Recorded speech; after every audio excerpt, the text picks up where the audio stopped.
Këto pika jo se janë këto thelbi i bllokimit apo ka gjë më të madhe? Jo, thelbi nuk janë. Nuk është një rubinet akoma më i madh. Nuk besoj se thelbi është ky. Thelbi është ajo që tha në fillim Arbri kur tha që problemi qendror për vendes që janë të kategorisë së Shqipërisë janë pikërisht lufta ndaj korrupsionit edhe marrëdhëniet e institucioneve të tjera me gjyqësorin ose të politikës me gjyqësorin ose me drejtësinë, le të themi më qartazi. Por unë mendoj që ato që përmendi Seamini janë shumë të rëndësishme, jo thjesht nga pikpamja e integrimit evropian. Sepse në fundit integrimi evropian është dhe një proces teknik, nëse po themi vonohet një ditë nuk është ndonjë problem. Problemi është e dëmet që mbeten dhe që mund mos korrigjohen dot më, sepse vim gjithmonë për shembull te ligji i ndarjes tokës 7501. Domthon rezultoi me dëme që nuk mund të korrigjohen më. Prandaj duhet që dhe këto ligje të tjera që praktikisht privilegjojnë një pakicë të caktuar, duhen parë ose riparë tashmë me shumë kujdes, edhe për t'i anuluar apo edhe për t'i korrigjuar thelbësisht në mënyrë që të mos kemi dëme të cilat nuk do të rregullojnë dot kurrë, edhe nëse ne do jemi, po themi, në mënyrë urgjente brenda Unionit. Kështu që duhet parë jo thjesht nga çështja e integrimit disa gjëra, duhet parë brenda logjikës së standardeve të drejtësisë sociale, drejtësi ligjore. Nuk duhet jetë Shqipëria republika e një grupi njerëzish, e njerëzve të pasur. Çfarë ndodh me njerëzit e zakonshëm? Që le t'i quajmë ca janë të varfër ose të tjerë mbi nivelin e varfërisë. Pra është republika e sotme dhe e tyre apo është më shumë e disa të tjerëve. Kështu që në këtë pikpamje mendoj që ka shumë nevojë që të kemi një situatë ku ka drejtësi, jo thjesht drejtësia, po themi penale, drejtësia që e vendosin institucionet e drejtësisë së mirëfillt, po duhet drejtësi në gjithë sjelljen e institucioneve. Jo vetëm të atyre që varen nga qeveria pra janë politike, por natyrisht dhe të atyre në mënyrë prioritare, por dhe institucioneve të tjera, të cilat janë të pavarura dhe që edhe ato duhet të zbatojnë ligjin, sepse thash dhe njerë, s'duhet vim tek gjykimi dhe entuziazmi qesharak që sot parlamenti vendosi që të zbatoj ligjet dhe kushtetutën e këtij vendi. Unë nuk besoj se është kaq kështu literalisht e thënë kështu, po që Zoti Balliu tha që Zoti Rama ka patur presion nga Bashkimi Evropian për ta miratuar këtë rezolut, kështu që tani Zoti Balliu nëse s'kupton që i është bërë një dhuratë sot qeverisë, nuk është politikan. Ju e konsideroni dhuratë për qeverinë? Po, edhe është. Zoti Seamini, si ishte aq e thjeshtë, sa e thjeshtuat ju për Zotin Koçi? Dhe kjo rezoluti ishte një dhuratë për qeverinë. Pra si ishte një gjë që thjesht kjo është një mënyrë për të thënë, a ndihmon kjo rezolut qeverinë? Patjetër. Sepse qeveria do të vej në mbledhjen, nesër është mbledhja e komitetit të ambasadorëve. Mund të ketë ka tentativa që të ketë një mbledhje ndërqeveritare në fund majit, nëse do ketë një dakordsi. Ka një përpjekje tjetër që diku nga qershori kur të bëhet mbledhja e Këshillit Evropian, ku prapë do të diskutohet çështja e Shqipërisë, nëse ka ngecur deri atëherë që të bëhet një përmbledhje. Dhe natyrisht nëse qeveria vetë thotë që ka një dakordsi për integrimin evropian, ne kemi rënë dakord, kemi bërë lëshime opozitës, ne kemi marrë përsipër bashkë me opozitën si kuvend që do bëjmë gjithë këto gjërat, atëherë patjetër që kjo është diçka pozitive në sytë e komisionit, në sytë e ambasadorëve, pra vendeve anëtare dhe në sytë e Këshillit Evropian që është mbledhja e vendeve anëtare. Kështu që kjo është gjë pozitive në kuptimin e vendimarrjes që ata duhet marrin për miratimin apo jo të këtyre objektive ndërmjetme të cilat nuk miratohen të paktën për 6 muaj. Nëse nuk miratohen brenda muajit qershor, shtyhen pastaj për shtator tetor. Dhe ka një çështje shumë të rëndësishme që ka ndodhur. Prandaj vim prapë tek opozita. Ishte zoti Ferit Hoxha në kuvend dhe opozita ndonjëherë ka atë prirjen që do të kritikojë dhe të çajë, ndërkohë që ndonjëherë po të bësh pyetje është më fuqishme se çash.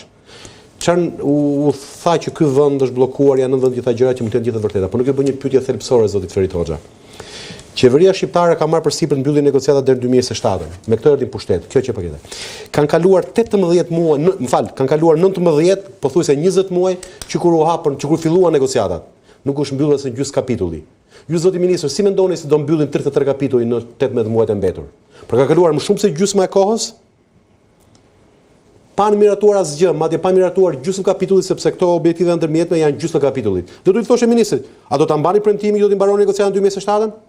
Sepse si do keni planifikuar që të negocioni të mbylli 33 kapituj për 18 muaj ku për 19 muaj nuk mbyllet asgjë.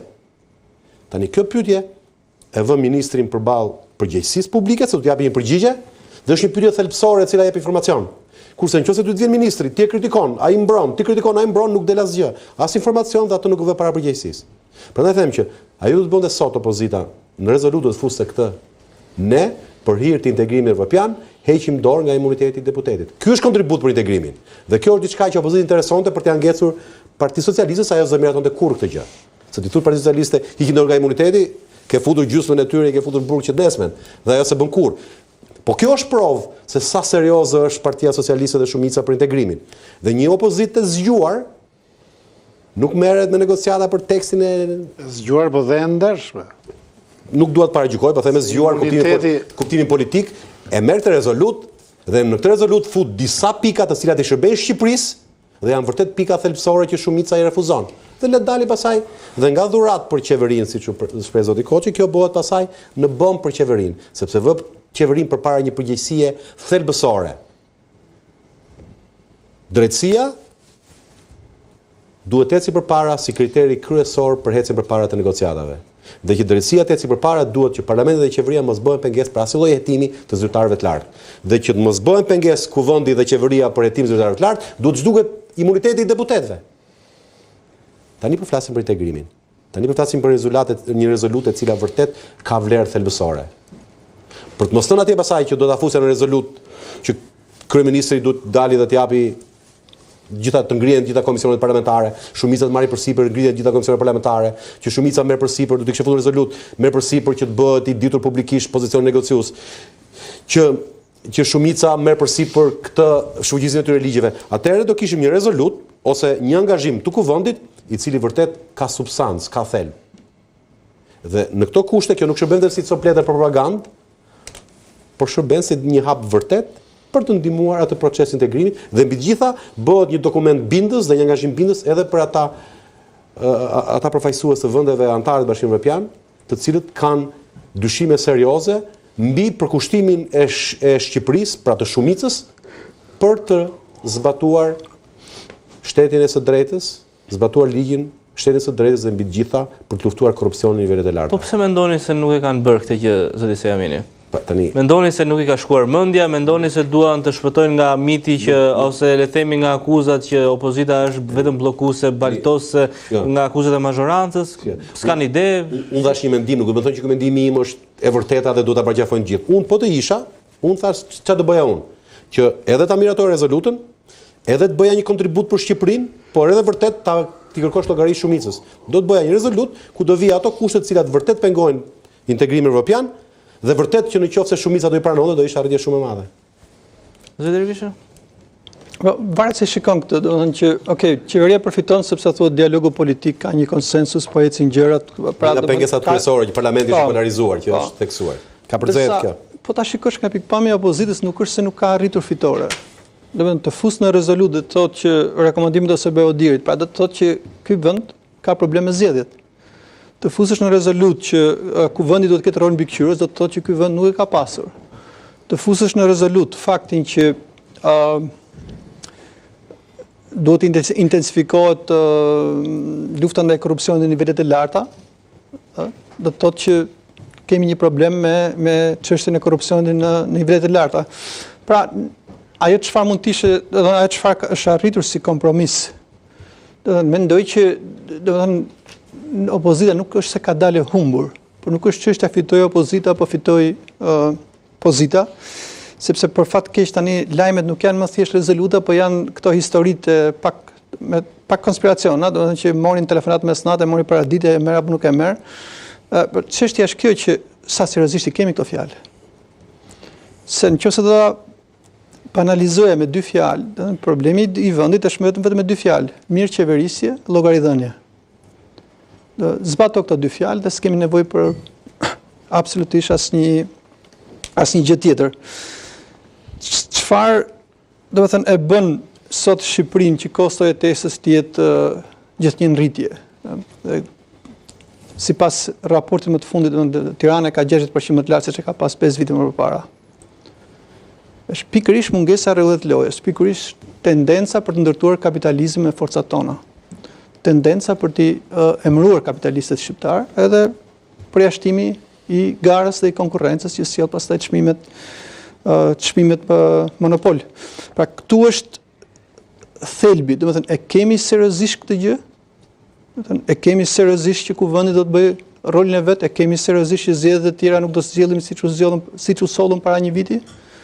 Duke përdor, ushtrinë e këtyre, e kemi seriozisht mos bëjmë papagallin, domethënë sepse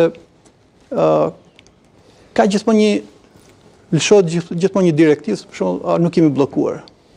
Domethënë, çfarë do të thonë nuk kemi bllokuar? Kur fakti është që ti s'ke përpara. Ke xhiruar rreth vetes. Po kjo lëshohet nga disa sinjale, përsëritet nëpër studio dhe vazhdon, nuk kemi bllokuar, jemi më afër se kurrë. Dakor, jemi më afër se kurrë, po apo shkon dhe po afrohesh. Pra, kjo ideja për të spinuar, për të bërë propagandë, për të jetuar dhe për të konsumuar vetëm politik pa thelb, dhe kjo është ngërçi në të cilën kemi rënë. Nuk merremi dot me si thua gjëra konkrete. Studentët e akademisë që u helmuan, domethënë në kushte normale, çfarë nuk funksionoi në sigurinë ushqimore, çfarë masash janë marrë. Ndodhin në Greqi historia me ato na ndodhin ne, po pas ka ndodhen në Greqi. Po si reagoi Greqia dhe si reaguam ne? Atje dha ndërheqje ministrat, hoqën imunitetin 13 deputet dhe pati ndëshkim shembullor dhe veprim të shpejtë. Këtu ende s'ka përfunduar hetimi. Duke kanë ikë 3 cikle të IPARD-it, janë paratë të taksa pagues europian që u mungojnë sot fermerëve shqiptar prej vitesh, janë miliona, dhe ende nuk kemi kapacitet për të hetuar, nuk po flas për dorëheqje, nuk po flas për përgjegjësi politike, po flas që as nuk kthehen paratë, do thonë pa kthyer paratë nuk ka më histori tjetër. Do thonë kjo është çështja, pra që të mos shkosh, do thonë të ka ndodhur gjëma, i ndodh gjithkujt. Pesha është si sillesh, si reagon, çfarë përgjegjësish merr. Po këtu kemi ciklin, domethënë që çudia më e madhe zgjat jo 3 ditë, po 3 orë. Nuk bën më përshtypje asgjë, edhe tani na ka ngel sharra ngosh për shkak të IBAR-it, se po mos ishte çështja e IBAR-it, do vazhdon historitë, domethënë edhe më keq në drejtimin e gabuar se ç'kan vazhduar. Nga që ka ngel sharra ngosh të IBAR-it, tani po themi në një moment prit se pas ka i problem, nuk ja hedhim dot. Dhe nuk ja hedhim dot, sepse domethënë gjërat nuk janë të fshehura, gjërat janë si thua sheshit. Dhe mund ta kalosh një herë. I mbyllën syt për zgjedhjet, për shkak të vendimit që kanë marrë, por nuk mund të mbyllin më syt për rastet e korrupsionit, mund të mbyllen syt për rastet e parlamentit dhe nuk ka përdin lehtë fjalën që kanë thënë. Kur të vinë të thonë këtu që ky është test kritik për Shqipërinë, pra ky është mesazh më i qartë, më uluritës, përballë kësaj, do të thonë ne gjithmonë kemi papagajt qeverisë që do të thonë e neglizhojnë, e relativizojnë, e tjetërsojnë, madje deri aty sa që sulmojnë edhe Gjermaninë. I tregojnë Gjermanisë që ke korrupsion më të madh se sa ne. Kjo është historia jonë, që me fjalë jemi shumë të mirë, po me vepra kemi një problem shumë të madh. Dhe nuk e kemi me gjithmonë atë që themi.